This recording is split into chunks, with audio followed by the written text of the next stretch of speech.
This year, AMC will see the end of 3 of its most popular shows, The Walking Dead, Better Call Saul, and Killing Eve, which already aired its last episode just a couple of weeks ago. And with that, it's definitely worth asking, can AMC survive without its most popular intellectual property? Seriously, if we're honest, nothing really comes close.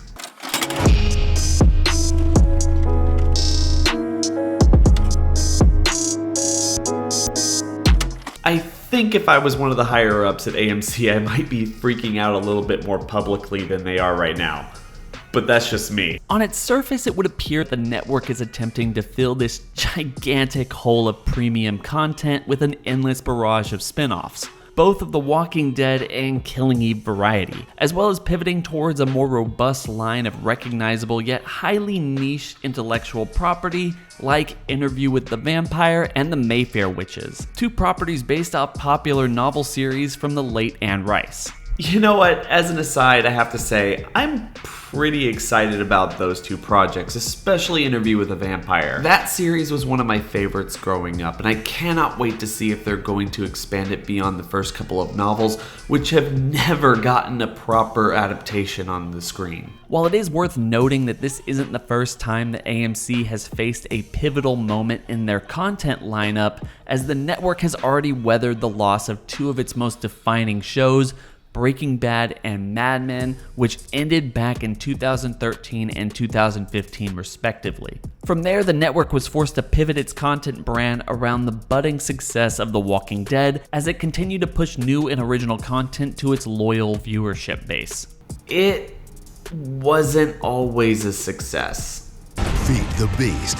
Turn the untold story of America's first spy ring. Low Winter Sun. Series premiere tomorrow at 10. Still, the network has continued to push on, and now, even despite the lackluster showing of some of their more popular shows, they are attempting to revitalize their brand with more focused niche content that purposefully appeals to a smaller group of people. With interim CEO Matt Blank recently stating, "We're growing a business that is less speculative, less costly, and more sustainable than larger players trying to deliver something to everyone in a household." Simply put, we're not trying to be something for everyone, we're trying to be everything to someone. And you know what? Frankly, I feel like this statement is important when considering the future of a network like AMC. With the doom and gloom articles from traditional media sources aside, the reality of what makes a show successful has changed drastically over the years. Just to put it into perspective, The Walking Dead premiered 12 years ago.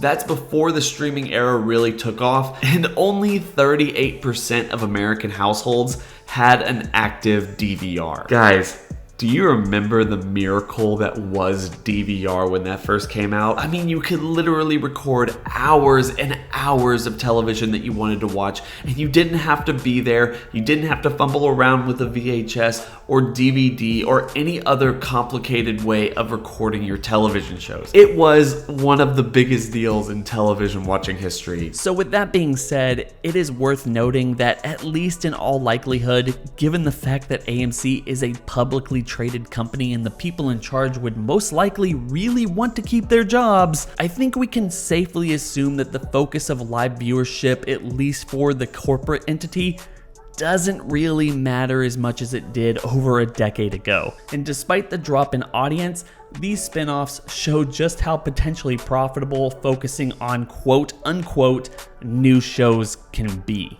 To put that into even more context, it's widely believed that AMC canceled The Walking Dead after realizing they could generate larger profits for original content by making it a named brand on their own streaming service, then continuing to play with series-long contracts signed with Netflix and Fox over a decade ago. This is kind of similar to Disney's play with the Marvel Netflix shows, as canceling those shows eventually started the clock to where Disney could eventually put them all on Disney Plus, and they wouldn't be exclusive to Netflix anymore. Just like Peacock eventually did with The Office, HBO Max did with Friends, and even AMC did with Mad Men. It's just in this case, AMC will eventually retake the rights to some of its biggest shows, like The Walking Dead, Breaking Bad, Better Call Saul, and everything else. Anyway, such an endeavor will likely help generate hundreds of thousands, if not millions of monthly subscribers, all of which are eager to pay to watch old content along with anything new and interesting. And none of this is even to mention that reorganizing a brand by canceling its main series and continuing with multiple spin-offs might be a risky idea, but ultimately works to cut down on a ballooning production cost for a long-running series like The Walking Dead or Killing Eve. So it's possible that all of these reported spin-offs altogether could potentially cost far less than continuing a popular series by renewing it season for season for years to come. And that's ultimately what this all boils down to. AMC is trying to produce cheaper, higher quality, niche programming that will eventually be exclusively on their own streaming service. And when you really start to look at it that way, it becomes increasingly clear that that's the way they want to continue their brand and make sure that they're profitable for years, if not decades to come. So I guess the question then becomes, wait, if they want to make money off of a streaming service, does the streaming service really make money? And the truth of the matter is, nobody really knows.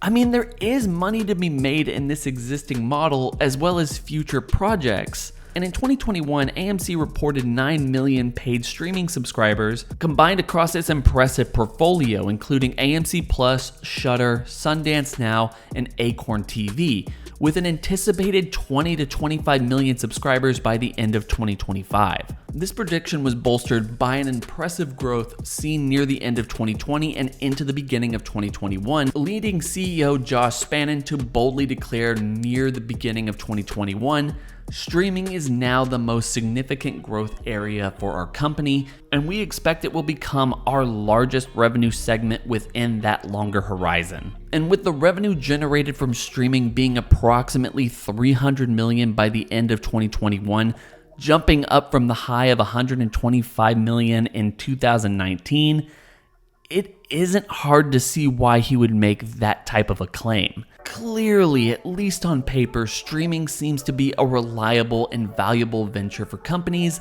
as big as Netflix, Amazon, and Disney, and as small as networks like AMC. Even if, for right now, it doesn't seem to be the most sustainable business decision for the far future. In fairness, I think we could take another hour discussing the reality of that claim, but this video needs some kind of an endpoint eventually. And look, not to pile on, but just kind of giving an overview of how fast everything is evolving. By the time I wrote this script, got everything recorded, and now started editing it, not only has Netflix's stock completely tanked after losing subscribers for the first time ever, but we have AMC not only doubling down on the fact that they don't want to have ads on their streaming service, but also posting about as many subscribers as they wanted for the first quarter of this year, and record numbers for the premiere of Better Call Saul.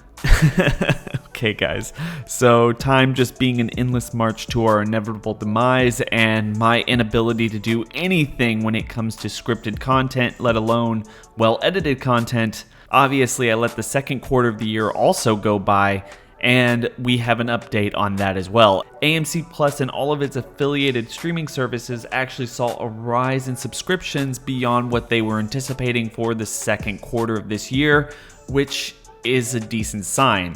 Although there was a drop in revenue, and Netflix lost about 1 million subscribers in the second quarter, plus Disney Plus, Hulu, and ESPN Plus surpassed Netflix as the biggest domestic streaming service when combining all three. So what this means for the future is anybody's guess. For what it's worth, this doesn't prove one way or the other that AMC is on a better footing than Netflix, Prime, Apple TV, HBO Max, or any of the other big hitters. But I do feel it can't be underscored just how valuable niche content is in an era where there's just so much choice that the vast majority of us can't decide what to watch.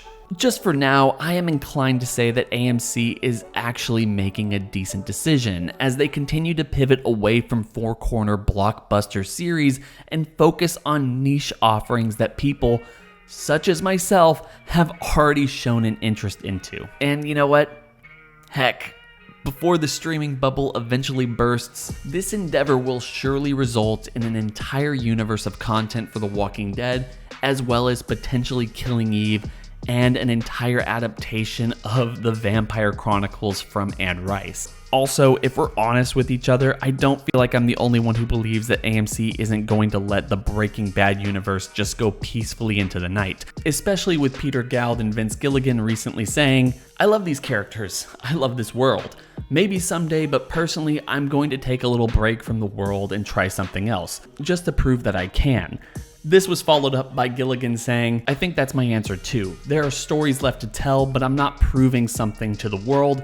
It's about proving something to yourself. That thing I'm working on, hopefully someone will want to buy it, someone will want to make it." A Kim spinoff, a Kim spinoff, a Kim. The point is, if AMC continues to hold itself out as a relatively big independent player in the current push for new and original content, I feel like they have a decent chance in positioning themselves into a decently sized niche, whose audience is happy to pay for content that they, and only they, can really produce. I mean, seriously, it's been so long that now we're starting to hear about Mad Men spinoffs, so there's that. What are you doing? Are you doing a video without me? Yes? About what? I mean, it's not really a big deal. We're just talking about the AMC Network, AMC Plus, The Walking Dead, and Rice's entire universe, and pretty much everything else that they're going to be working on in the near future. Did you at least talk about the Mad Men spin-off idea? You know, it just didn't really come up. It's not really the entire idea that I'm going for, at least with this video, you know? Well, you know what you have to do now, don't you? Oh, come on!